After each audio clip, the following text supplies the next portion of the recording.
Spanish, Portuguese, English, whatever it happens to be.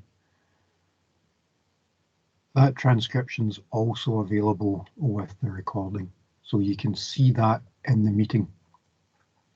So for example, if you go back to in the chat to this meeting and scroll back up, you can see both the recording and the transcription. Of course, I'm intending putting the recording somewhere else as well, just to save it. Which brings me on to one of the things I wanted to talk about this morning. There's still a wee bit of confusion about where things are, and I think that's my fault. I, to be honest, had totally forgotten that there were direct entrants into second year. I remembered that there were third year direct entrants. I'd forgotten there were second year direct entrants. So I'd kind of thought everybody was used to this whole Teams Moodle stuff now. So I hadn't gone over it enough. So I'm just going to take a couple of minutes and show you where everything is, and hopefully you'll be fine with that. The VLE, the virtual learning environment at UWS, is currently in flux. The original one was called Moodle, which you can access via my.uws.ac.uk.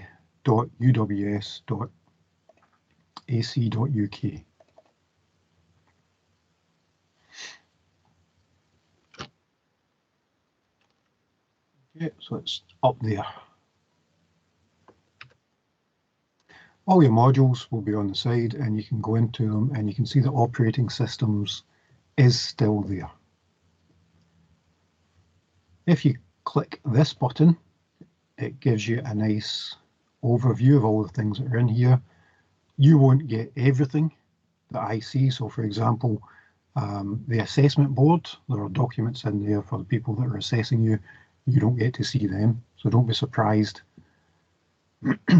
They are hidden from students, okay? But everything else is there.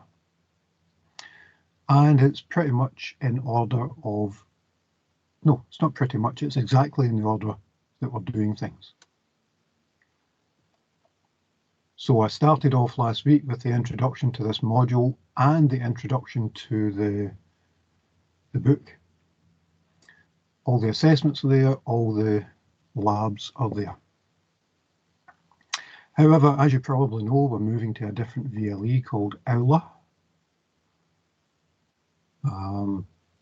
So I'm taking the opportunity to think about how my materials are presented.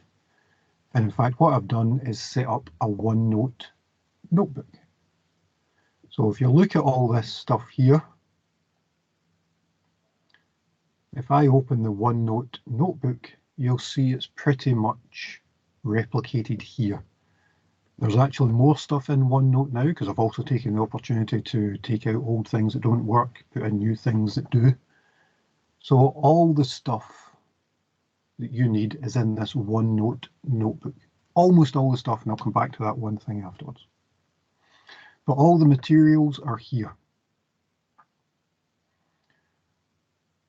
including links to kind of general information, because everything that's common to lots of modules I put into this student information one. So there's a student information OneNote notebook that talks about things like pass marks and how much you need to pass assessments and things like that. Lots of resources and tools that you might need, not just for this module, but you might find useful elsewhere too. So actually the very first thing in the module is a pointer to that. Then there's a whole bunch of other information, the order that we're doing things in. So we can see that last week we did the introduction. This week we are doing system structures, okay, and it goes through in order. There's a whole bunch of sections over here so that you can navigate through it, and within the sections there are pages, and those pages will have different things, including links to information that I think you'll find useful. It's called a wakelet, and it's just a way of storing URLs that you can get access to it too. And there's also links to the Teams meetings. So the Teams meetings for the lab and the workshop, which is what you're in just now, are both there. Okay, so all the information is in there. You can go through it. Presentations, slides, study guide, all that kind of stuff are all in there, including the assessments from day one. And of course, the first assessment is the Little Man Computer, which is what you're doing in your lab. So again, there's a section for the Little Man Computer lab.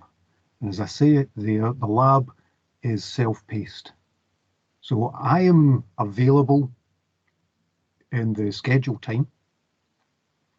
And if you have questions, that's what I'm there for. But you will need more than the 2 hours that are scheduled. All the modules you get, you're roughly scheduled for half the amount of, about a third of the amount of time that we expect you to spend on the module. So we do 4 hours. I expect you to do another 12 to 14 on your own. And for this module, part of that is working your way through the labs. The Little Man Computer is about writing code in assembly language. So there's stuff in there, and this is part of what I was talking about earlier. I've taken the opportunity to add in extra things. So this section, for example, isn't on Moodle. I've added this in just to give more explanation. So it's about assembly code, and we're doing it in something called the Little Man Computer. There's documentation for that. So that's the user's guide to the documentation. But there's also a kind of quick start on the lab. And you should work your way through this material for the lab. Now, what I haven't done is updated this document, and you'll see that the simulator looks different to your simulator. So like I've mentioned elsewhere in these materials, there are multiple LMC simulators available. This, as you can see, is quite an old one for an old version of Windows, and actually doesn't work well with the new version of Windows. Anything from Windows 7 up, in fact, it's not happy with. So I've just taken it out altogether, but I haven't updated these materials because even though the screen looks different, how it works stays exactly the same. So you can work your way through these materials at your own time. If you prefer, I've linked to some video tutorials. So there's things on YouTube to work the Little Man Computer, and those do use the one that we are using, the Peter Higginson version. Okay, so there's all sorts of video tutorials, text tutorials, links to the emulator, and actually, if you want, there are more tutorials available, and again, it's another Wakelet. You can test your understanding on the quiz, and if you're really enjoying it, Little Man Computer has been updated, and it's now called ARM Lite LMC, and you can see the interface looks different again, but it's the same idea. There's still memory, there's still a processor, you still put in a program and so on. And actually, I've linked, there's a whole book on assembly language, so if you're actually enjoying this stuff, there's a free book available here. Okay, so that's where the materials are in this OneNote called Module Materials, and you can just work your way through. There'll be presentations, and remember that there'll be our version and the original slides from the book. I've taken out a lot of stuff because this is a second year course, but the book will actually do you for the rest of your career, and you could use it to teach operating systems at any level. But I've taken out a lot of sections and indeed a whole lot of chapters. So for example, presentations there, you'll see isn't included in our syllabus, so there's only the original slides. There isn't our version. So our version includes the ones that we'll be using, and that's what is examinable. If you want the other stuff, I've made it available too. Okay, so all the materials there, you can work through it all in order. And there's also some extra materials at the end that I've found on the web and that you might find useful. But you'll notice from the big disclaimer, things like don't just assume that because there's some notes here, you don't have to use the whole materials. Okay, so that's OneNote module materials. Anybody get any questions about that just now before we move on?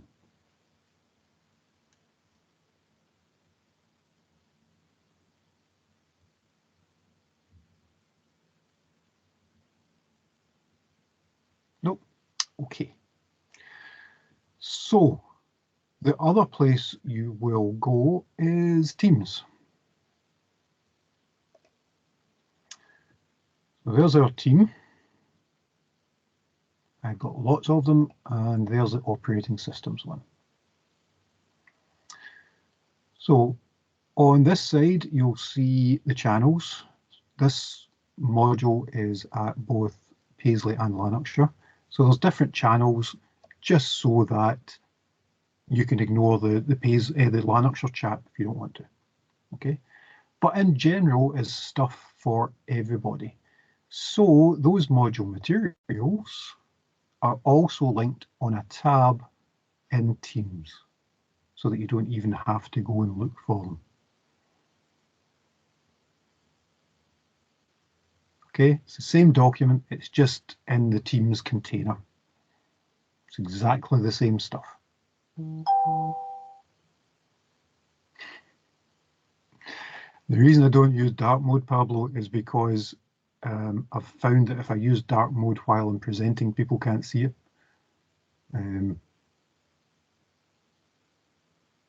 The mainly dark background bleeds into the white text and people can't see it properly. So for example, when I'm looking at you guys over here on Teams, it's dark mode, but the stuff I'm presenting over here is on light mode to make it easier for you to see. So the module materials are there. The student information that I spoke about earlier is also there. The links to LMC are there. Oh.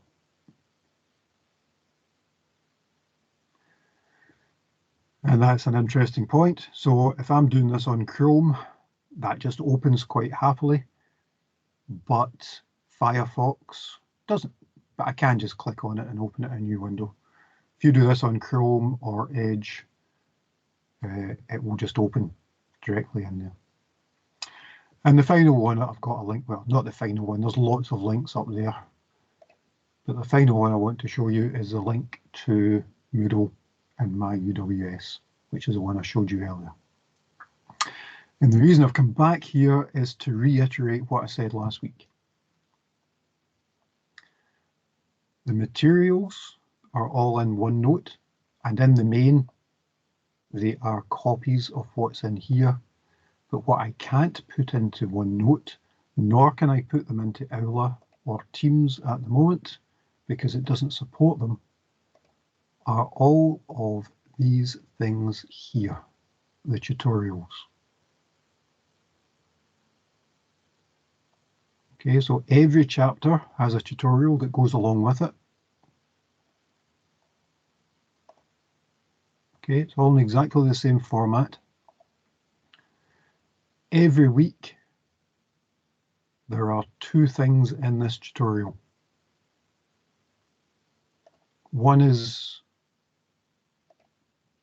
basically written. So it's questions and you can give an answer based on the material that we've covered, but also material that you'll have to research. Some of it is linked from the module material, some of it you'll have to do yourself. The reason the tutorial questions are there and they're in a written form is these will feed directly into the report that you have to make. And if you've forgotten from last week or weren't here last week, there are 3 assessments. The first one is a Little Man Computer. The second one is online class tests. So these are on Moodle. And the third one is a group report. So these questions that you're answering in the tutorial will help feed into that report. I am going to keep an eye to make sure that you're actually doing these questions. So if you don't make an attempt at them, you can expect me to send you an email asking why not. But I'm not going to mark them as such. The tutorials are there for you to test your information. So I won't mark them, but if you have questions, please come back to me and say, either I didn't get this, what did you mean by it? Or this is the answer, does this seem reasonable? So I'll have expected you to have looked at the question, to have made an attempt at it. Don't just turn up and say, give me the answers to all 11 tutorial questions. But if you have specific questions, if you have things that you couldn't quite get, come back and ask me. So that's the text-based ones. But to go along with that are quizzes, chapter tests. And like I said last week, these have different types of questions in them. Some are choose one. And again, I'm not even reading the question or the answer, I'm just clicking on something. Some are choose, some are click and drag. Some are true or false, some are choose multiple things. If it's squares, it's multiples. If it's dots, it's choose one. See if there's any other types. Okay, click and drag to make the sentence. I think the only one that we don't have here is a true-false question.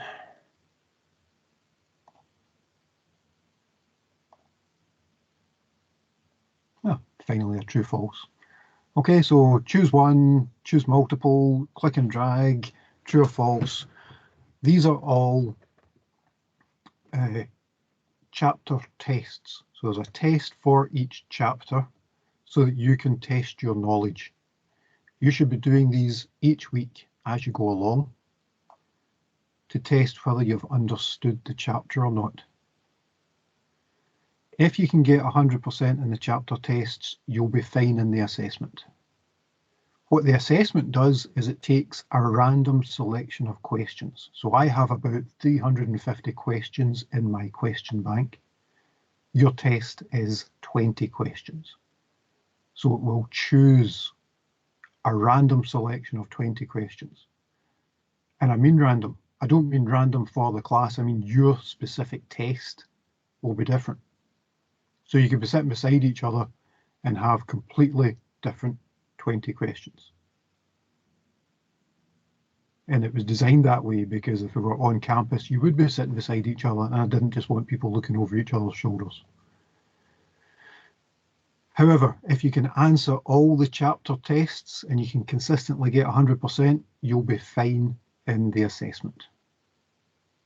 Okay, so do these every week. And again, if there's anything in the test that you can't get, come back to me. On the other hand, the test does have its own feedback. So if I finish the attempt and submit and finish, it will give you your answer.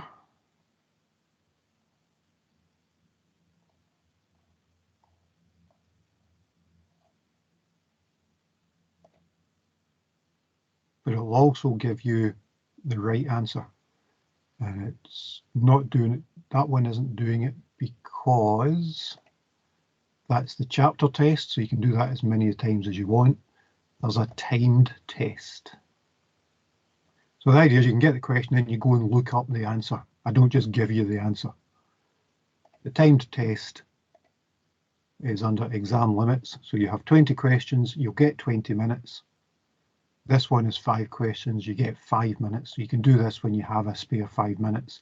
You can just go in and check whether you would pass the exam or not.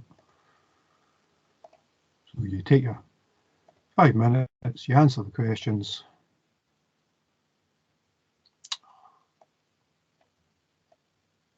Again, I'm not reading this.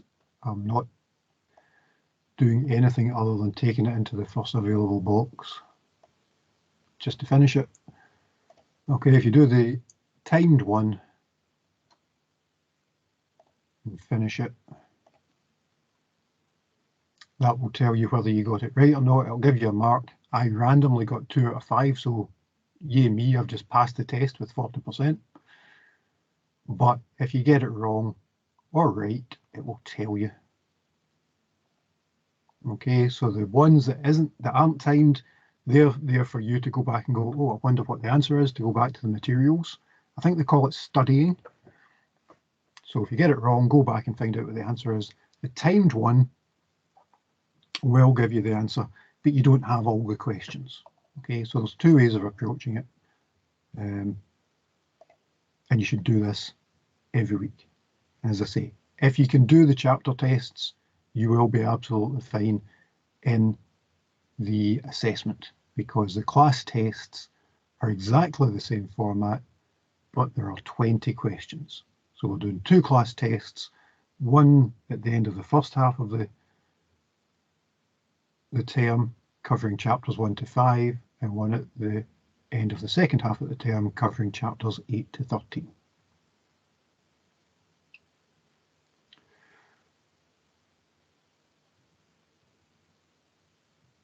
Any questions about that part?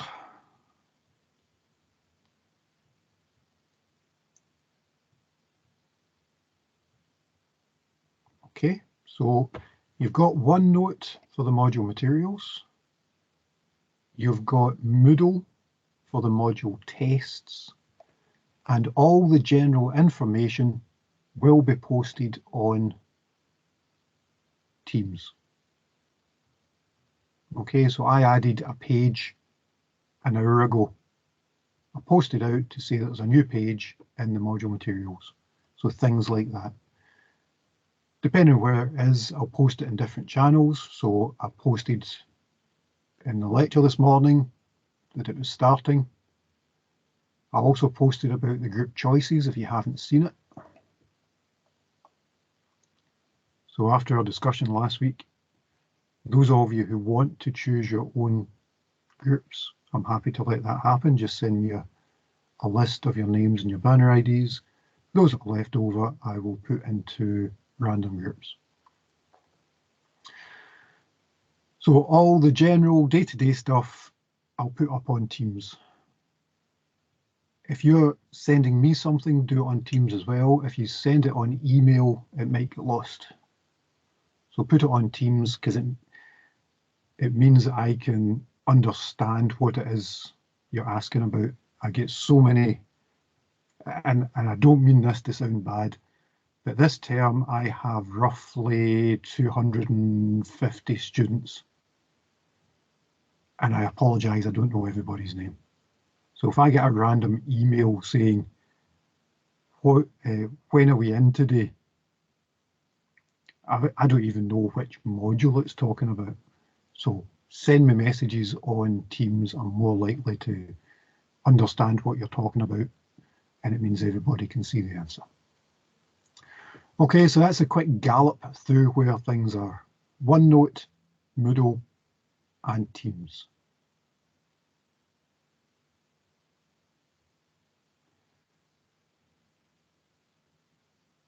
At the top of the Paisley OS lectures, there are also tabs.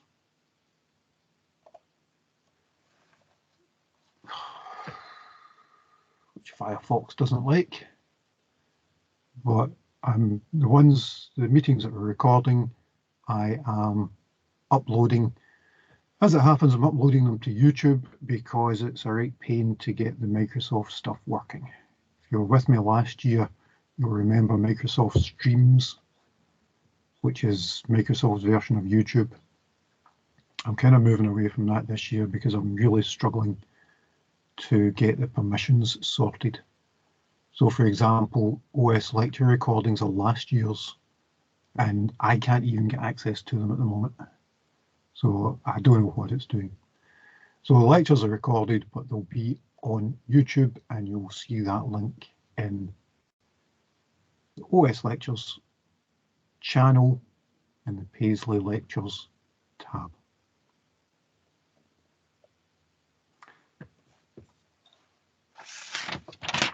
Okay, I think that's everything. That's all the admin, and that's taken me half an hour. Any questions on that? I have a general question regarding to the virtual labs. I think they are now every week, because today I thought there is none, but I think there was no one. I'm glad you. Oh, there was an online lab today, and I did send out the link, and it's also on the materials. So the lab link is there. So we were there this morning, but you're right, there weren't that many of us there. I think there was only about a dozen. Just so you know, I'm getting a bad network quality warning, so if I start getting choppy or anything, let me know. So yes, it was on, and the online meeting, the online lab will be on every week. Okay, good. As well the online workshop, which what you're in just now. Those links will take you to them. Oh, what was I going to say there?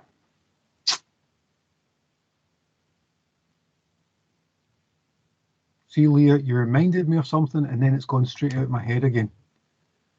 It's going to be really bad when I turn 30 and my memory starts going. Maybe about labs that are in place and on campus? Thank you. Yes. So, I asked you last week about who fancied coming into campus, who didn't, so on. It was roughly a third each. So a third really didn't want to come onto campus, about a third would come onto campus, and about a third weren't that fussed. Now I have to do the online labs because some of the people who don't want to can't. They have medical issues, they're shielding other people, whatever it happens to be, so they simply can't come onto campus. So my plan at the moment is to have the online lab every week, so that's 9 AM every Friday, followed by the online workshop, which is what we're in just now. And workshop seems to be what we're calling lectures these days. Don't ask me why. And then every second week, probably, but I will put stuff on Teams to let you know, we will have an on-campus lab for those that actually want some face-to-face time. So the room is shown on your timetable, and it's shown on your timetable every week. Don't turn up every week. I won't be there every week, but I'm intending being there roughly every second week. So at the moment, the plan is that there will be both an online lab and an on-campus lab next Friday. So if you want to come in, the plan is it will be next Friday, but I will confirm that. Watch out for the Teams message. So thank you for reminding me, Leah, and thank you for reminding me that I can't remember anything, Jen. One of the things you should do if you haven't already done it is on your devices, you should install Teams and Outlook. There are mobile versions for Android and Apple. So if you have an Android or an Apple phone, install both of these, and importantly, turn on the notifications. What that means is if I send out something, you'll see it and you'll know that something's happened. Okay, so install those two applications, turn on the notifications. Finally, if you're coming on campus, there is something called a safe zone application.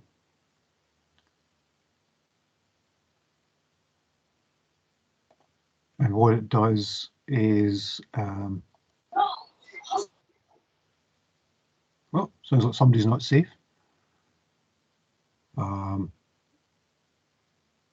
It allows us to send out alerts if there are any issues. It allows you to call for first aid or emergencies or anything like that.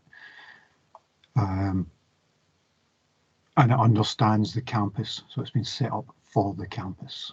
So if you're coming on campus, you're meant to install that app as well.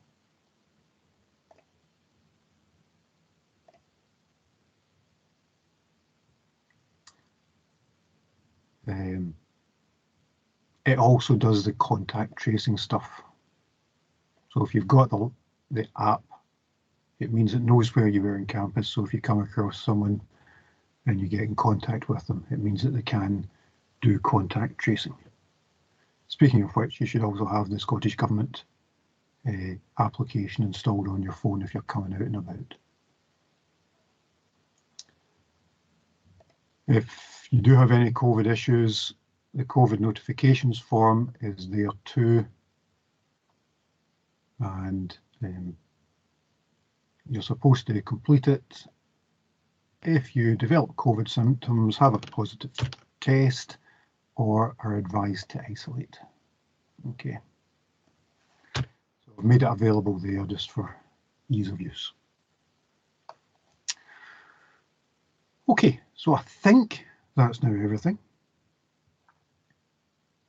Anybody got any questions about any of that at all?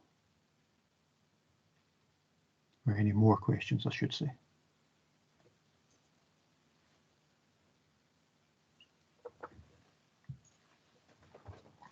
Tea's cold. No. Okay. That means that we can get on with today's lecture.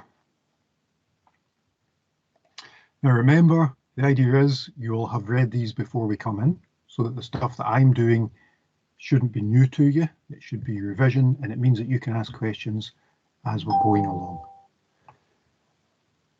The syllabus is there so that you know what we're doing every week. This is week 3, because induction was week 1. Last week was our introduction, and this week is week 3, chapter 2, system structures. So chapter 2, presentations.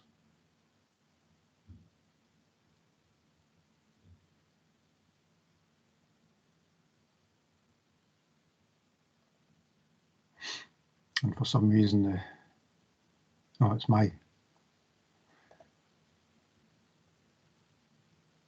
for some reason the graphics aren't loading in 2. I think it's just slow. Okay, so all this stuff is there. You can get access to it. It is slow there. It's there now. Okay, so you can work ahead. So you know that next week we will be doing processes, and the presentation is there. And for processes, there are also some more information on the tutorials. So that's the questions that are on the middle. So we are going to talk about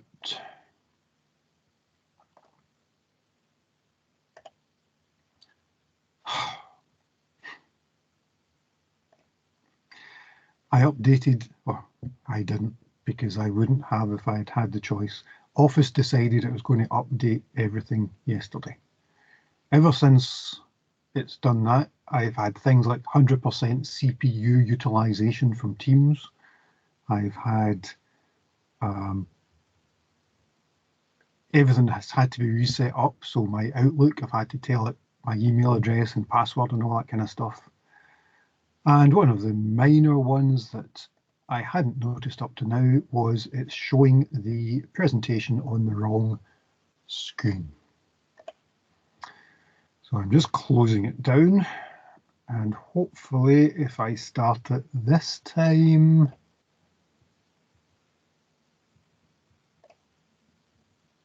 yeah, seen it now?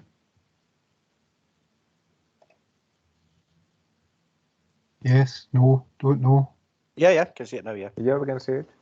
Yeah, okay.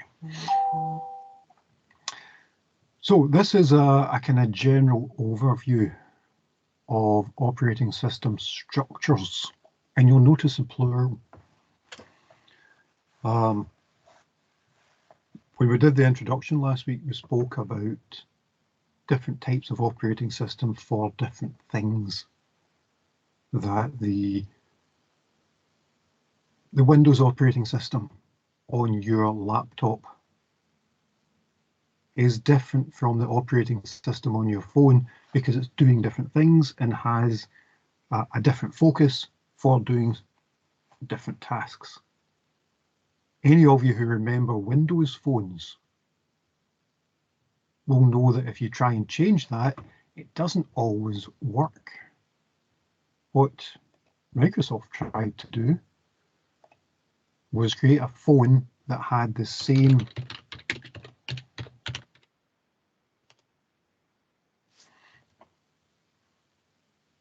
interface as their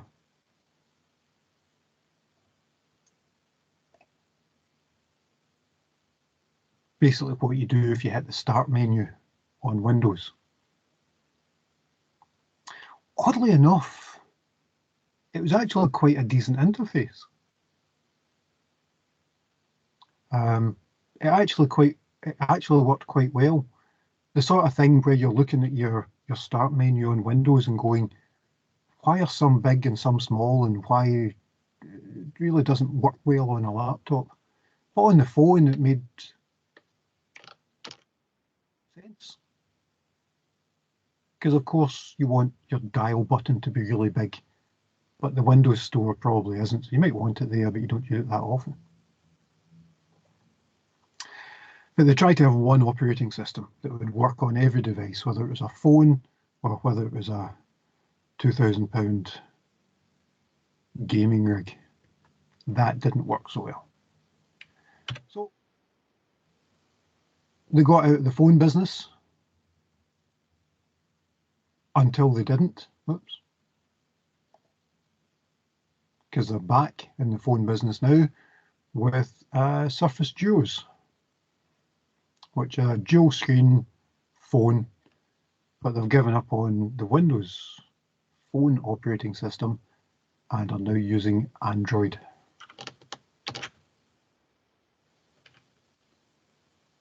So if you have a spare 500 quid for a dual screen phone, can't get much better. If you have a spare tenner,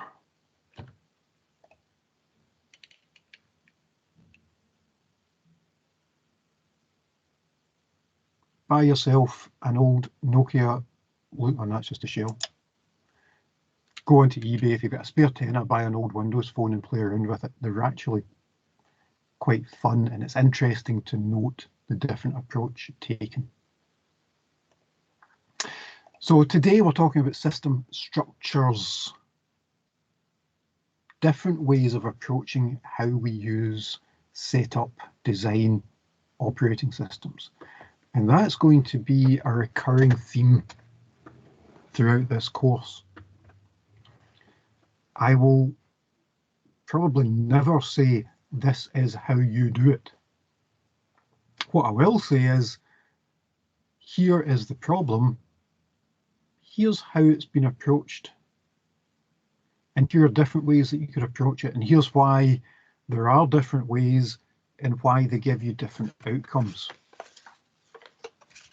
So even when we're talking about the structures, we're talking about different ways that you might set up a system, because you don't want the system structure for your Windows laptop to be the same as the system structure for your Android phone. I was talking earlier about Teams updating and taking 100% CPU. If that happened on my phone and I couldn't make a call, I would be very upset.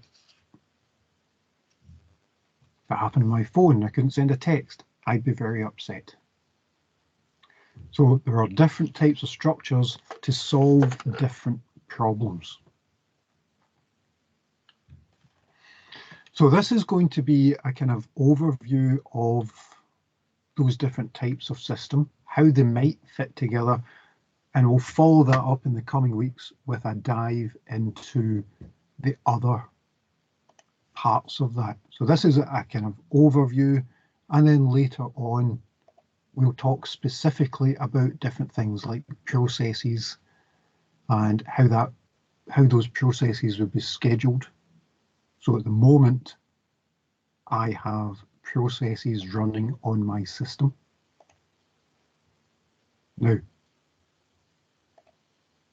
processes and programs are not the same. So if I bring up my task manager,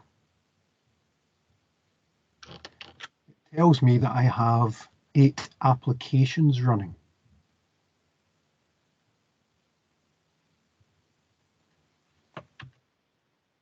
Even within those applications, I might have multiple processes for that app.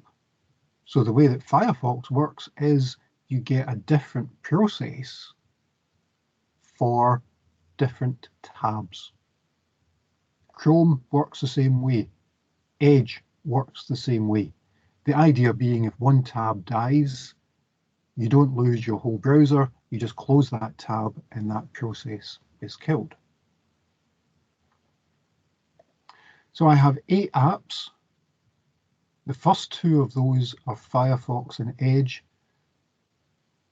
Those 2 apps themselves are 16 processes. PowerPoint has 3 processes. Teams has 5.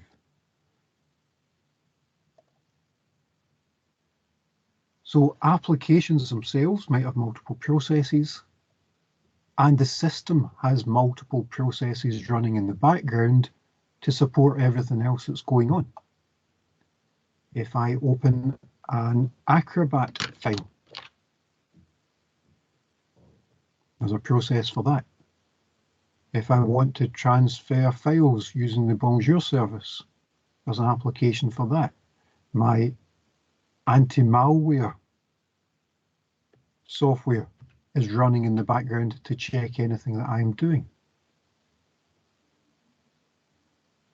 I have a service to run another camera. So not the one that's here, I've got another one over there. But I need a service to take the video from that. I've no idea why Films and TV is running, because I don't have it and I never use it. There's all the Firefox ones. My goodness. 1, 2, 3, 4, 5, 6, 7 Google Drive processes. So we have hundreds of these things.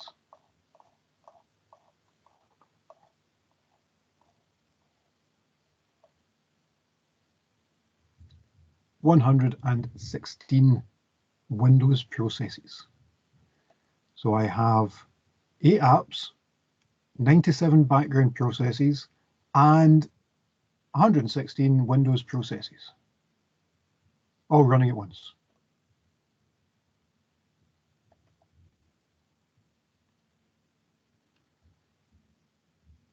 How they all work together in different ways that we can make them work together is something we'll talk about in chapter 5. Okay, so today we'll go over the outline of it, and then we'll go a deep dive later on.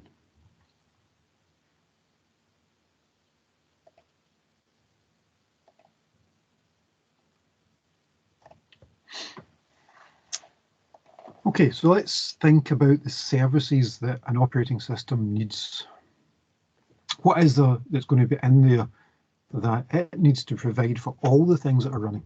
And this is stuff that we were talking about last week. The operating system takes care of my mouse moving, or my keyboard getting pressed, or actually displaying this window. So we need to think about what services belong with the operating system and what services belong with the application. How they will all work together, and the best ways of doing them, which, as I say, we'll look at later. because there are different types, and it will depend very much on the kind of system that you want. You're looking at a lot of graphics just now.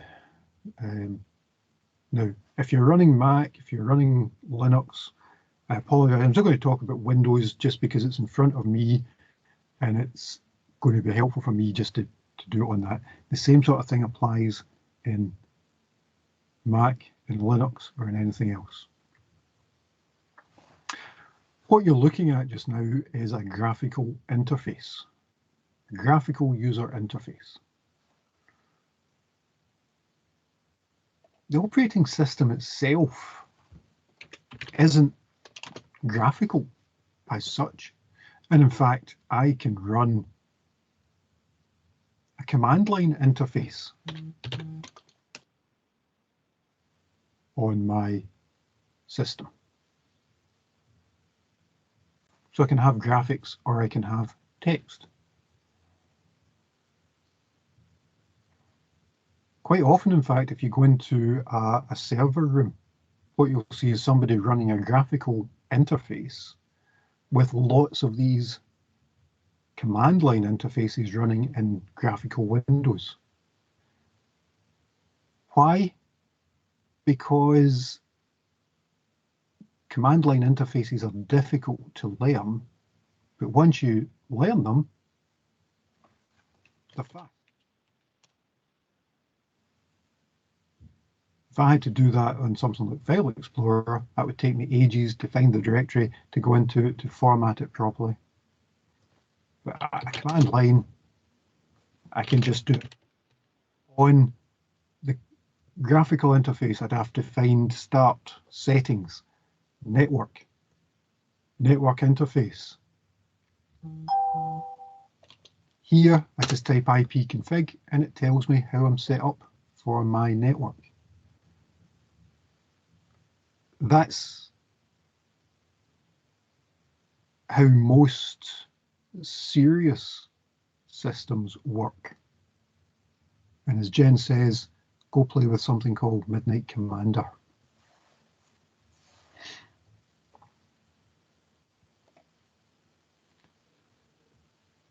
In fact,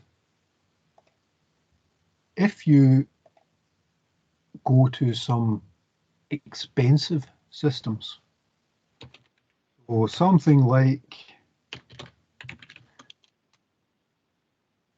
IBM System Z, because I refuse to call it System Z, is a mainframe. Okay, the sort of thing that you would see in a film where they've got lots of computing power. Okay, big cabinets full of stuff.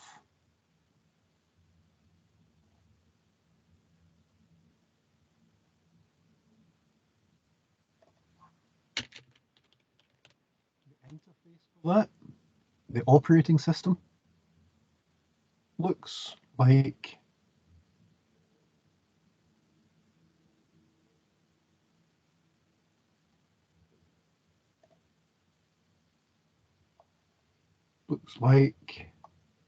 that. It's called ZOS. See if I can get a better picture for you. And when you turn on ZOS, that's what you get. Oops.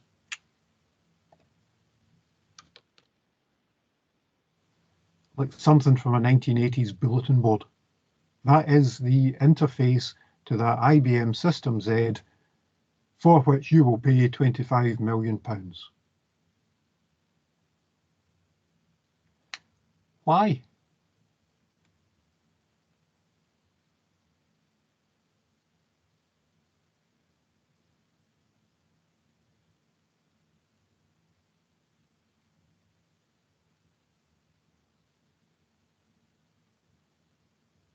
Why does that very expensive computer use what looks like a very rudimentary interface?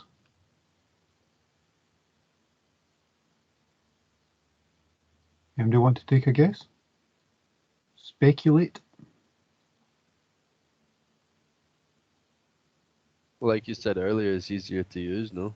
Like once you know what you're doing.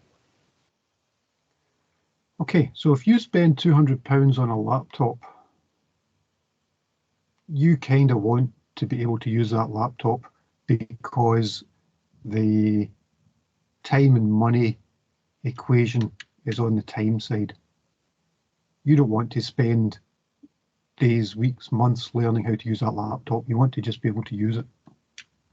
So you're happy to use some of the power of the laptop to make it easier for you to use, to make a graphical interface, to allow you to use a mouse. If you're spending £25 million on a computer, the equation changes. At that point, it becomes worth it to make sure that the people that use the computer know how to use it. And if you're going to train them, you might as well train them in the fastest way and also the one that uses the least resources. Because there's an overhead involved in running a graphical user interface. There's an overhead involved in a command line interface too, but it's nowhere near as large. So they'll use this command line interface to do all the work, but the people that use it will have to be properly trained and understand what's going on. So that's one of the first choices that you make for an operating system. How does it present itself to the world? Is it command line? Is it graphics? Is it nothing whatsoever? That computer you've got in your car running the brakes, you don't see it. The system that a bank runs to take all your card transactions. So when you went into the off license this week to buy your usual 20 bottles of Buckfast and swiped your card, that's not reconciled with your account immediately. That's done overnight. And it's for the same kind of reasons. These companies that buy the £25 million mainframe want to get their money's worth. They want to use it all the time. So what they do is, during the day, they use it a lot in interactive mode. So if you go into a branch, assuming you can still find a branch, there'll be an interactive mode where you can do stuff with your account. Overnight, when people aren't in branches anyway, it will run all these things in something called batch. It will take all these transactions and just go, oh, right, we're taking this money off of Jen and this money off of Leah and this money off of Ellie and this money off of Abby and this money off of Jivan. And it will do that overnight when it's not doing anything else anyway. So it will run through all those batch jobs. So it depends what your system is there for.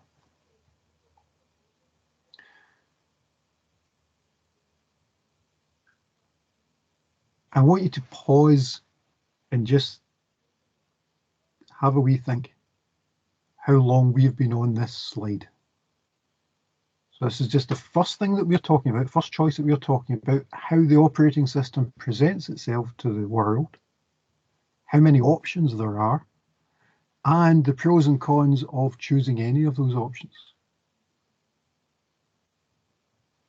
That's why I'm saying there's not going to be a this is how you do it for any of this stuff.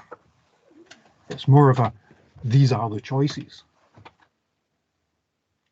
So I'll try and speed up a wee bit, but I wanted to spend a wee bit of time on that just to make it clear how important those choices are and how detailed you would have to be.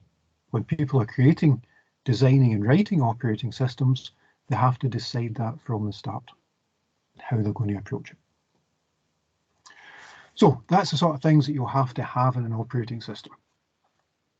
How you interface with it, how you run a program, how you get things in and out, how you save information, how you talk to other computers, how you figure out if something's going wrong and what you do about it, who gets the resources,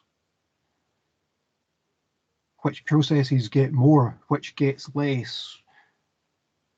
How are you going to pay for that? If you buy a £25 million mainframe, you don't just say have at it. Anybody that's running a program on there pays for it. It might be internal, it might be an internal accounting saying, oh, yeah, HR spent this and accounts spent that and bookings spent that and so on. But you'll still take a note of it.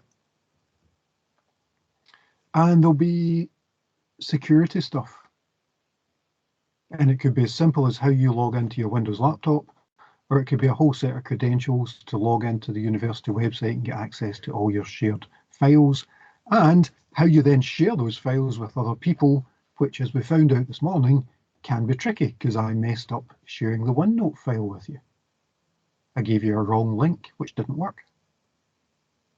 So all these things are tricky, but they all have to be decided on, those and more. And once you have, you can start putting them together. This is a very rough outline of how an operating system might be put together.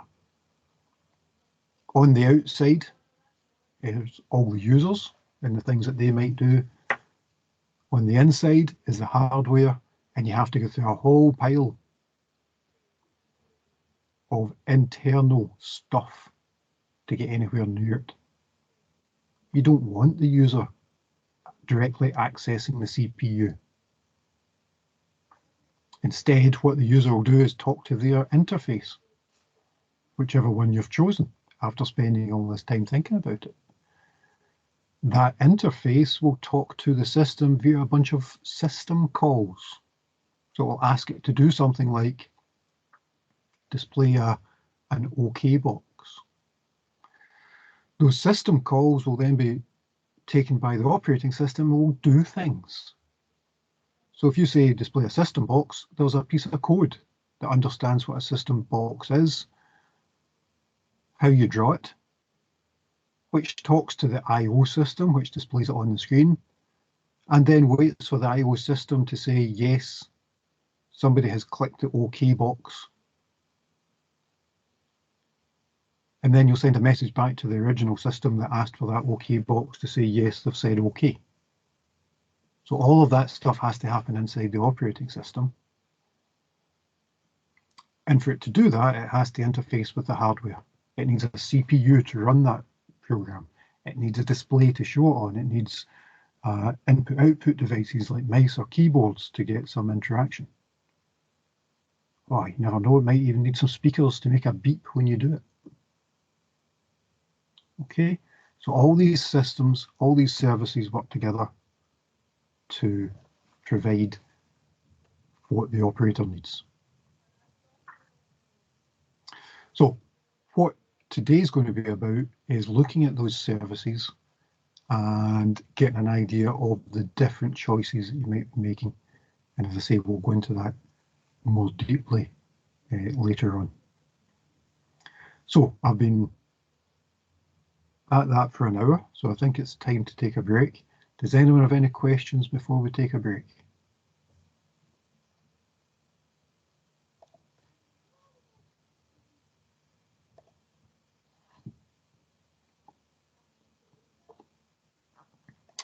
I've either bored you all to death, or you don't care if we take a break or not. So I'll take a break. Okay, I'll see you back in 10 minutes, okay? See you in 10.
Okay, and we're back. Hope you had time to grab a cup of tea.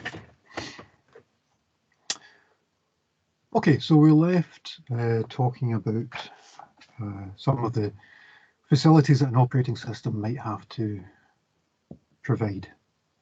And I majored quite heavily on user interface just because it's a really clear one, it's a really obvious one, even if you haven't thought about all these other things that the operating system does. User interface is fairly clear. So we'll have a quick look through some of these things and talk a wee bit more about them. So operating system interface is the first thing that you have to figure out. And for many systems, not only is there a choice of graphical or command line interface, even the command line interface itself can be different. So on a Linux system, for example, you might choose to run a different, what's called a shell. And it might be that the commands that you type in are slightly different. By which I mean they'll give the same outcome, but use a different command. So the command, I don't know if you noticed when I listed the files on my Windows system command line, the command was dir, and it's short for directory. So it just gives me all the files in the directory that I'm in. To list files on a Unix system using bash, it's ls, which is short for list. So what the shell does is it takes that command that you type in, figures out what it's supposed to do, and does it. And depending on the type of command, it will either be built into the system or it will be a separate program. So basic stuff will be built into the system. More complicated stuff, like for example, a find command, might actually be a separate find program that runs when you type the find. Sorry, was that a question or just a general scream into the void?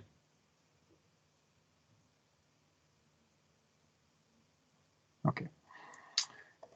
So for example, on Linux, you might have something called the Bourne shell.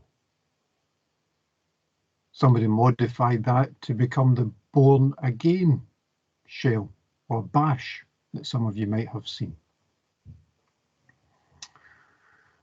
You might decide that you want something user-friendly, so you use a graphical interface. But that's all it is, it's an interface. It's really just another program that's running on the operating system.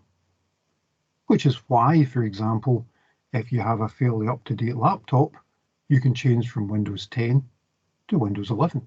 All you're really doing is updating the interface, all the underlying stuff about how you access a file or access a mouse or connect to another computer over the internet has not changed, but the interface has. There are other things, but I'm making a point here. Okay, so you have a metaphor for how you work. Thank you.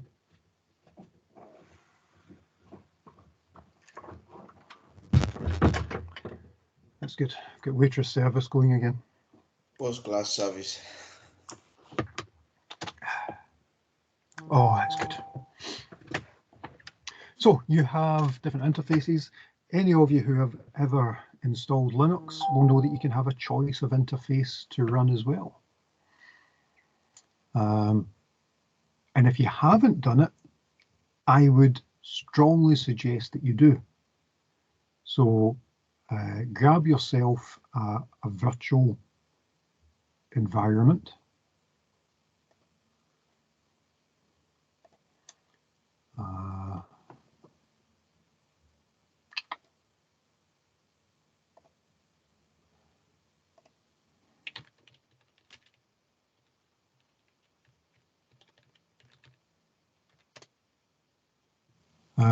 So use something like, I don't know, is there anything you guys prefer?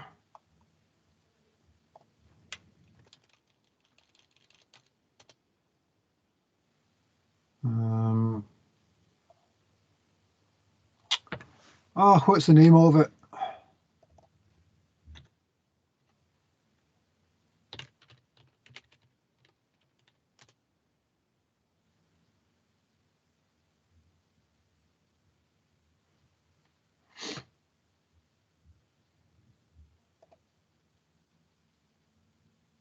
VMware, thank you, yes.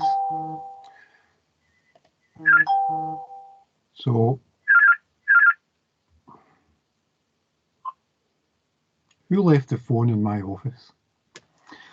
VirtualBox or VMware, what I was thinking. Hyper-V, not so much, because it's a wee bit too much. But if you do something like VirtualBox, even though it's free, it's good. It comes from Oracle, who are, if you haven't come across them, are a really, really big company. VirtualBox lets you. Can you guys still hear me? Because I see that my screen has frozen.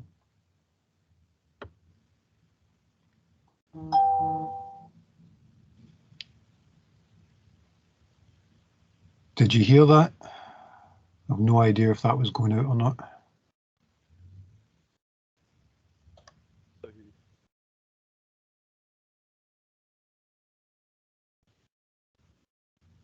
What it does is allows you to set up another operating system in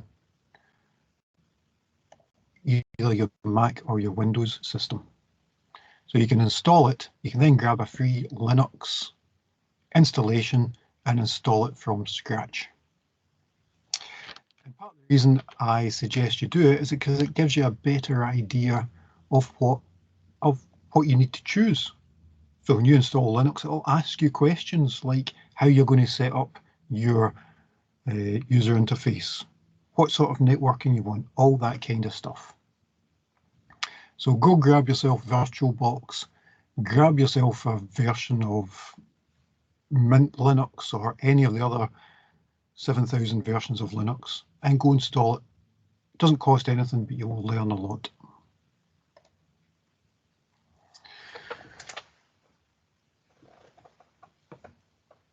One of the things when you install most Linux implementations is which graphical interface do you want to have.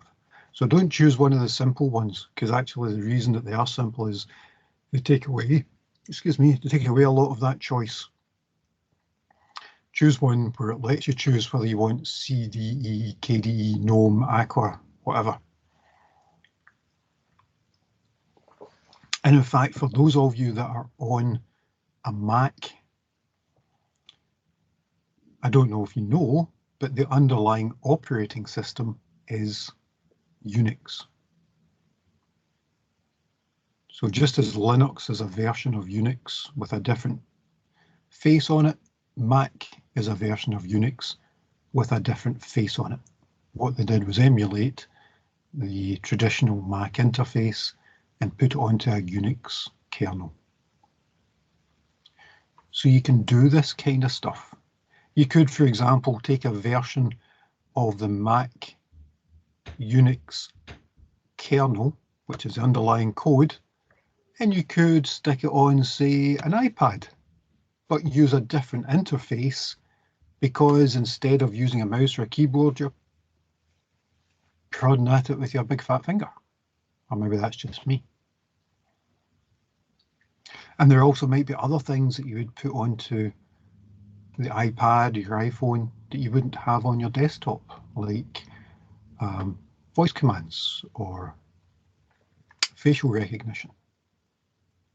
Interestingly, a lot of those things are now moving over from portable devices to the laptop environment. So most new laptops these days, I'm using a Surface just here, and I'm talking into it. It's got a microphone.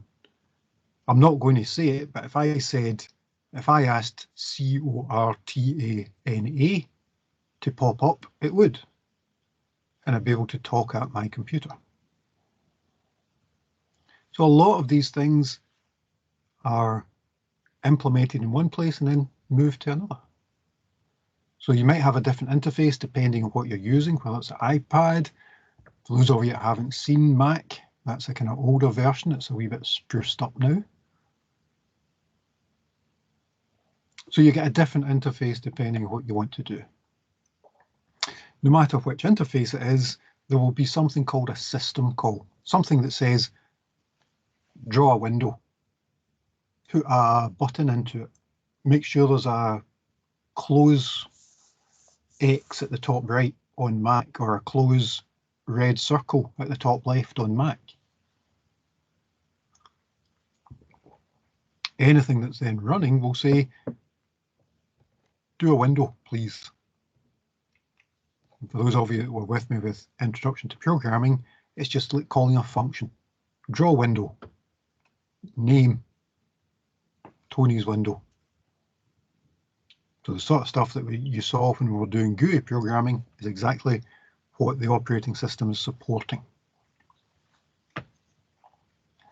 So whether it's creating a window or grabbing a file to copy, there will be all these things put in there and they'll be standardized.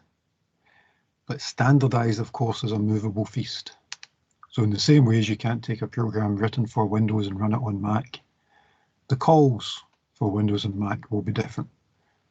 There's more similarities between Mac and Linux because it uses an underlying Unix structure, but there are very few similarities between Windows and anything else. So to start using them, you have to understand them and you have to know what these functions are and the sorts of things that you need to send to them. Again, just like programming a function. You need to know what the function is and you need to know what to send to it to get it to do anything. So you need to understand it. So there's big books. Well, these days it's a big electronic book, but there's big books that have all these connections in them. And if you are programming for them and you have an integrated development environment, they're built into that as well to give you an opportunity to use them, and it will give you help as you're using them. So the user application to open a file might say, click the open button, but underneath that, it calls the operating system to say, oh, go open a file, please. Here's the name of it. Here's the name of it is called system parameter passing, if you want to be posh about it. Sometimes it's just a number, sometimes it's text. It just depends what it is you're going to do. If the command is to pause, then it's just a number and it might be held on the CPU in a register. If it's text, it might be in a memory location or a set of memory locations. It just depends. And again, there are different approaches taken by different systems. Windows, Mac, Linux, Solaris, Android, all of these things will choose different options, but they will work in similar ways. That they will have a system call, that they will have parameters, and they'll pass it somehow. And those are examples of some of the different types of system call. You could make this list yourself if you just sat and thought about all the different things that you do. Well, what do I do? Well, I create files. Yeah, so I better put that in the operating system. Oh, I delete files. Yeah, that's probably the operating system too. Open and close, read and write. Yeah, that's operating system too. And whoever designs the operating system has to decide what goes into the operating system. That's a choice, because an operating system is a program like anything else. So you make the choice about what's in it and how it works. Whether it's about files, devices, maintenance, communications, protection, or anything else. So there'll be similarities. If you want to create a file, for example, you probably want to do that no matter what type of system you're on. But if you do it on a Windows system, creating a file is called create file. On Unix, it's called open. On Windows, it's to read a file is read file. On Unix, it's read. So it's doing the same thing, but it has a different call.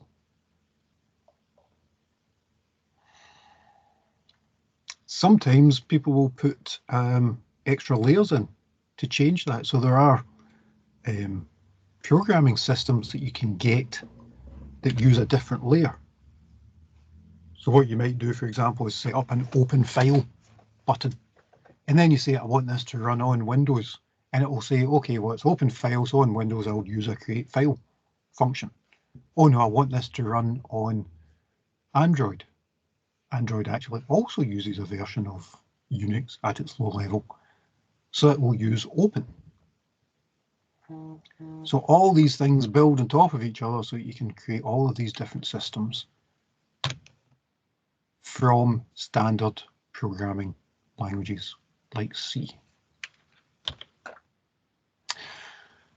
We also have different types of, oh no, before I do this, is there any questions before I go and do this next bit?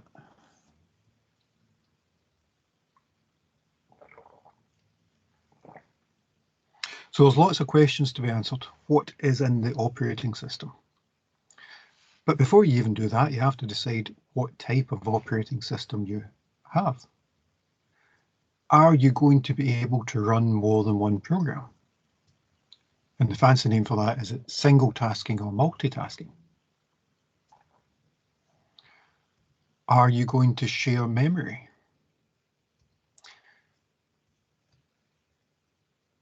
And that will be part of the single or multitasking.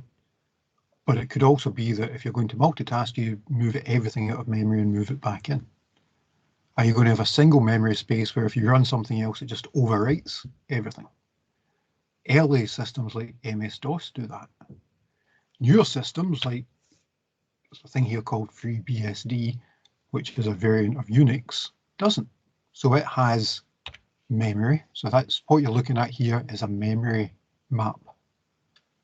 Memory maps basically show a rectangle where memory locations are created, and it usually starts at 0 up to max memory up there. So with DOS, the kernel gets loaded at memory location 0. It then loads a simple command line interpreter, and it's the same as the one that I just showed you in Windows there. That hasn't changed much. And you then have free memory into which you can put one process at a time. So you can run one thing. And when you're finished running that, it stops and the next one gets loaded.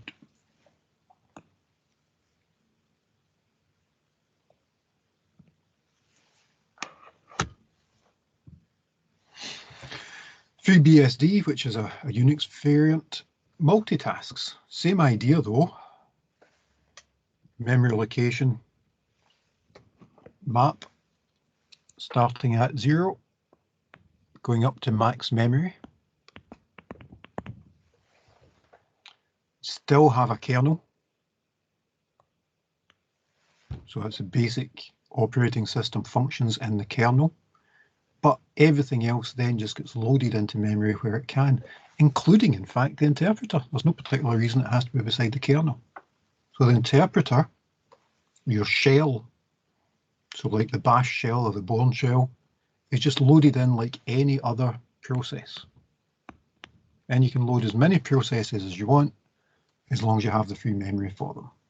If you don't have the free memory, you have to stop other processes and take them out, and that's again one of the things that we'll be talking about later.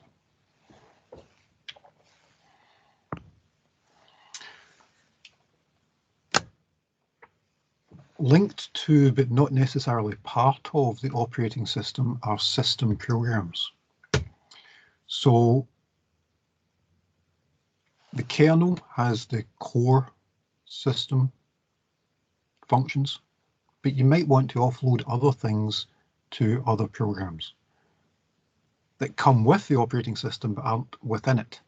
So when I was talking about the shell in Unix, I said you could run a Bourne shell or a Bourne again shell or any of 50 other shells, because it's just another program. So it's linked into the operating system and it has to know how the underlying operating system works, but it's a separate program. So those are system programs. So you might have a copy program that copies a file from one place to another. But you might have a network copy, which copies a file from one computer to another. So these get added in as you use other functions and as you need other functions, whether it's for file management, whether it's for information. And these are used in sort of big systems. So I said earlier that you might have accounts built into some of the systems. Well, if you have accounts, you probably want some kind of program there that says, well, yeah, Fred has used this amount of time, Barney has used that amount of time, Wilma has used this amount of time. That status information won't be necessary for everyone because not everyone's turned on accounting information, but it's still tightly bound in to the operating system because it uses the same information. So you get status info, you get file manipulation, communications, programming, background services, and you saw that 100 processes that are running in the background of Windows.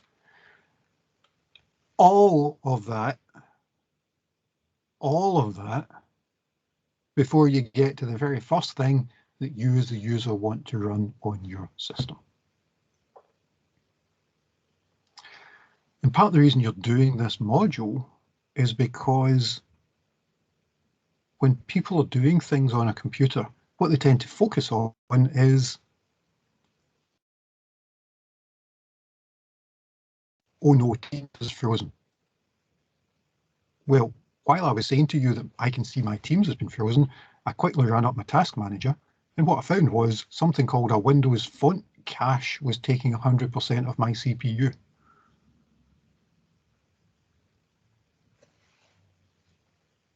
I didn't even know Windows font cache existed. I do now because I looked it up again while we were talking. And it seems to be quite a common problem. But I didn't know about it. I'm guessing you've never heard of it.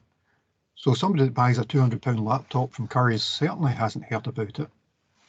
But if they ask you, and you say, and they say, oh, Teams is going slowly, you might think, oh, I'll update Teams. Or you might search Google for Teams running slowly. When actually, what you should be doing is looking at what's happening in the underlying system. So all of the stuff that you're going to do, support, programming, networking, media, games, I don't care what it is, all of that stuff relies on the operating system, and you better have a clear understanding of how the operating system works before you start thinking about all the other things. Because we have to do all of this stuff before we get to a single program. As I say, we can have very simple ones, so something like MS-DOS, which is the first operating system that came out with a PC in about 1982. Very simple. You had one operating system. It had connections to the ROM BIOS so that the computer could start up. So ROM is read-only memory, you'll remember from last year. BIOS is basic input-output system, you'll remember from last year.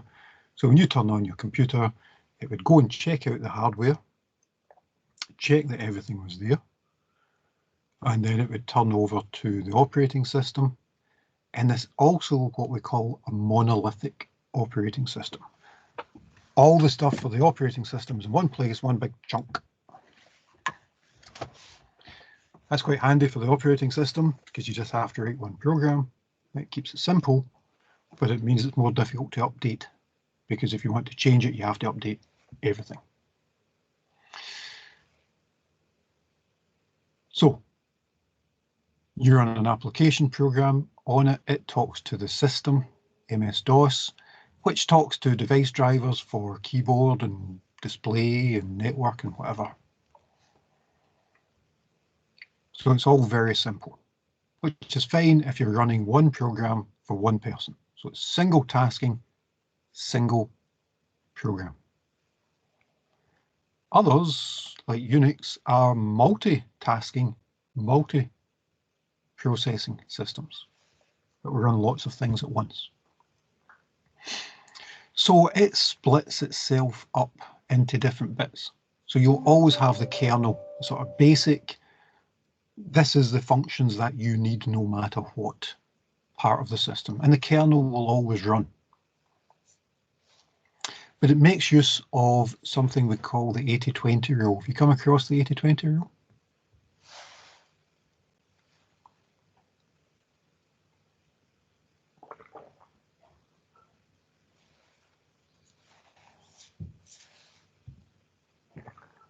Oh no, he's asked a question and I wasn't listening. Ah, what was it he said? Does anyone know what he said? I don't know. What was it he said? I wasn't listening either. Anybody come across the 80-20 rule?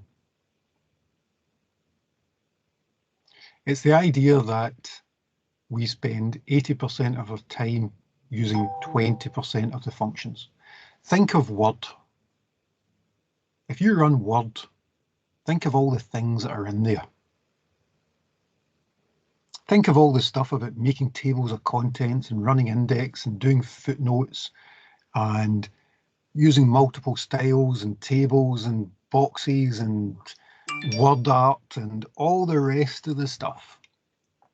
And what do? You type stuff and you save it. Occasionally you might make it bold or italic, but basically you type stuff and you save it. 80% of your time, the typing stuff and saving it, only uses 20% of the functionality with Word. And it's the same with an operating system. Most of the time you're doing the basic stuff. You're opening a file, you're editing it, you're saving it. The other fancy stuff, changing your IP configuration, modifying the device driver because you've changed your graphics card, well, that's not happening that often. So the kernel's the basic stuff, the 80% of the stuff, and the 20% stuff we put elsewhere. We put into other programs, other systems. You get something like this. You get a layered system. So the kernel there does all the basic stuff. It'll open a file, it will talk to your keyboard, it will schedule your processes in the CPU. But actually it doesn't care how you do that, so it doesn't care about the shell that you use, it doesn't care whether it's command line or Windows based, command line or graphics based. It doesn't matter what compiler you're running, whether it's C or Pascal or Python or R or anything else. It doesn't care what system libraries that you're using to make those. It only cares that you're opening a file. So it keeps all of this stuff in the kernel. It puts all this stuff in different systems, different programs that are available, and makes those available to the user. And again, you'll see the user is the furthest away as you can possibly get from the hardware, because most users you don't want anywhere near the hardware. That's in a kind of rectangular view. I actually prefer this view. So it's in a layered approach, concentric circles. So this hardware here, that's right in the center. And it works its way out to all the different layers. And the outer layer is a user interface.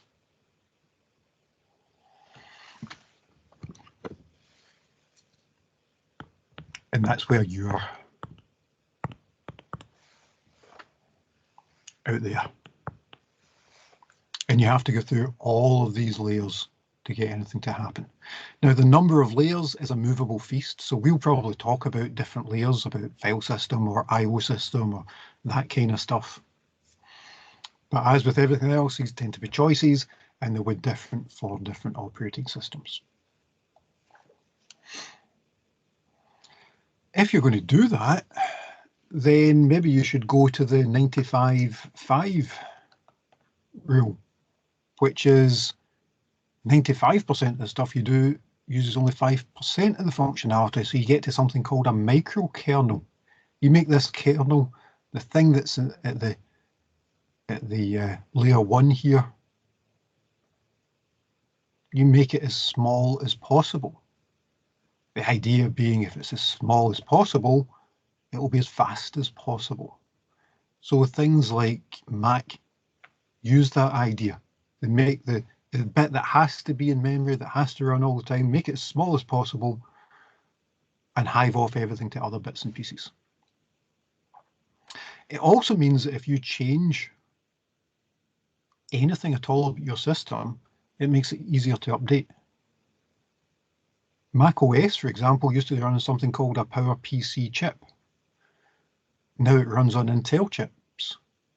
And part of the reason they could do that is because their microkernel was so small, it was easier to port. I did not say easy. It was not an easy thing, but it was easier because it was smaller.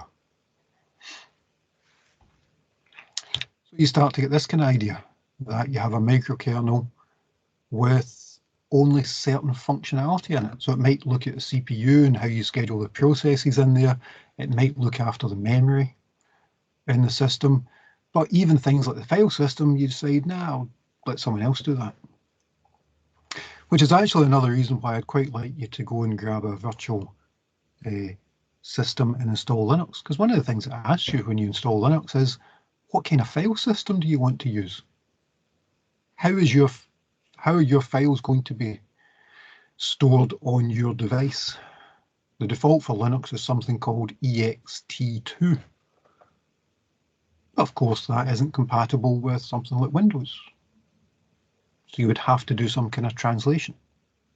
So install Linux, look at all these options, look at all these possibilities and play around with them and start to understand some, if those are just some of the options that you have, think of the difficulties that it had deciding what to put in there and what to not put in there.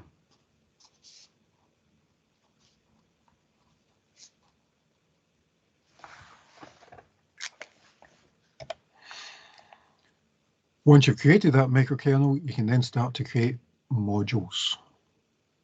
Decide what you're going to do. Load a module for having a file system. Oh, but here's a thought. If you can load a module to have a file system that talks to ext2, maybe you could load a module that talks to FAT32, which is what you might have on your USB drive. So you could run multiple file systems at once, not just one type, which means that you can take your USB drive from your Windows machine to your Mac machine. Oh, that's helpful. All by loading another module. You never do that? Don't load the module. Don't take up the CPU time, don't take up the processing time, don't take up the memory space. So you get more flexibility. So you can decide which bits that you need for your system. So you can think about that not just on the operating system that you get, but on how you configure that operating system. Which bits am I actually going to use? So you get this idea of either one big monolithic operating system or a modular operating system. Either everything's in one big lump, which would be very tricky because it would mean that if someone came out with a new mouse that required a different driver, you would have to update your operating system. Much better to have that driver being in a separate module that can then link in, so all you do is install the driver. So that's what most systems are these days. They're a kind of hybrid. They'll have the chunk of operating system that doesn't change, and then they'll have all the other things added in that you want to have to make it yours. You do something like this. It's got a user interface, different applications, services, programming environments, all that kind of stuff, depending on what you want to run. Because the other thing that they had to do when they ported it to PC was provide a virtual environment so you could run all the old applications. So you could build that in as well. So you have multiple kernel environments in there. One running the Mark kernel and one running a BSD, which is a Unix kernel from Berkeley University in California. iOS does something similar. You've got services for touch. So it uses the same kernel, but adds in things so you can stab at the screen or watch YouTube or whatever it happens to be. Android had the same kind of idea. Take a Unix kernel, cut it down, only keep what you need for a handset, and then add in all the other bits. And to make that simple or complicated, depending on how you think about it, the apps run in something called a virtual environment, which is another reason why you should install one. The code is interpreted into something called a bytecode. So you can run a program and then it will get interpreted as it goes along into a different language for that handset. What I'm trying to do is not say too much because I know that some of you aren't programmers. So you just take my word for it that in the same way as you can run a virtual environment on a machine, you also run virtual environments on Android. It's also helpful for when you're developing on Android because it means that you can run a virtual Android machine on your Mac or on your Windows machine. So you end up with something like this, core libraries with all the other bits onto them that you might need. So if we have this idea that there are bits that you have, the kernel, and there are other bits that you might not always need, maybe we could set it up so that you decide when you're installing your system how you're going to do that. And for some operating systems, that was actually included. You have something called sysgen, and you would say, oh, I want to do this, this, and this, and it would install only those functionalities, but it would ignore all the other ones. So you could tune your operating system to what you wanted to do. If you were running something that was going to be heavy on databases, but you couldn't care less about a nice graphical interface, install the database stuff, kill the GUI stuff. So you set that up, and then when you boot, and when it's worked out what hardware your device has and hands over to the operating system, it can then go and get all these things and run what you want. And of course, that then suggests that if you're booting up and handing over to the operating system, there's nothing stopping you running more than one operating system. Because if all you're doing is pointing, in essence, to a program, run a different program. So on my Windows machine here, I can run Windows or Linux, depending what I choose when I start up.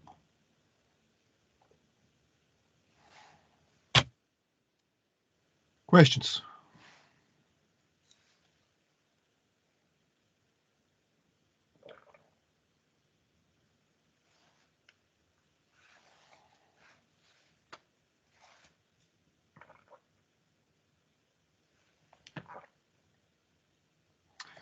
You're all very quiet today.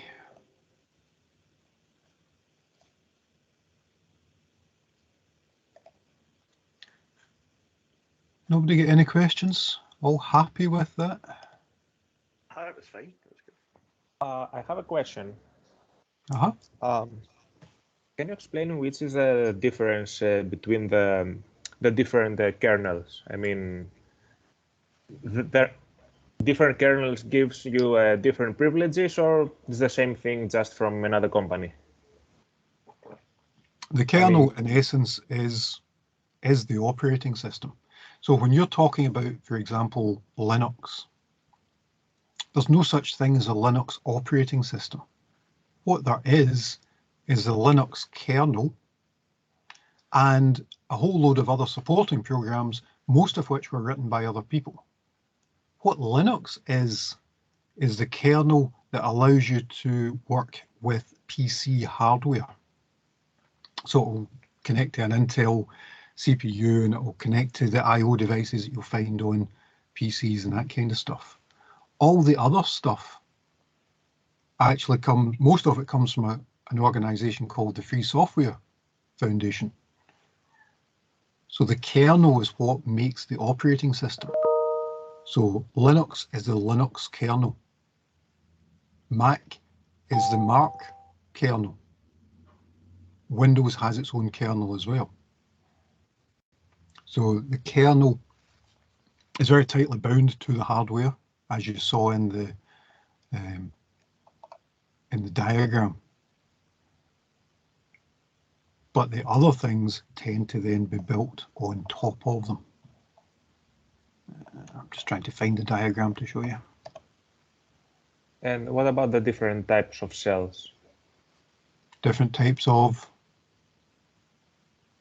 I mean, for example, Korn shell or Born shell or POSIX shell, it's the same thing, just from so these written are from here. different people. So you have hardware down at the bottom here. You have a kernel that interfaces to that hardware and only that hardware. And then outside that, you have a shell like the Born shell that calls the kernel to do whatever it needs to do. So if you've got a shell that says, open a file, it calls the file system. And the file system says, okay, I'm opening fred.txt. Where is fred.txt? It's on my hard drive. Okay, let's go to the I/O system and get it to talk to the I/O, to the hard drive. And the I/O system says, oh yeah, that's a hard drive. I better talk to my disk driver. So all these things talk to each other in these different layers. So from you out here saying open fred.txt or saying cat fred.txt at the command line, it passes it down. It talks to the shell, which talks to file, which talks to I/O, which talks to the driver, which then uses the actual hardware. Does that make sense? Okay, yeah, thank you. Okay, I know we're over time, so I'm going to stop the recording just now.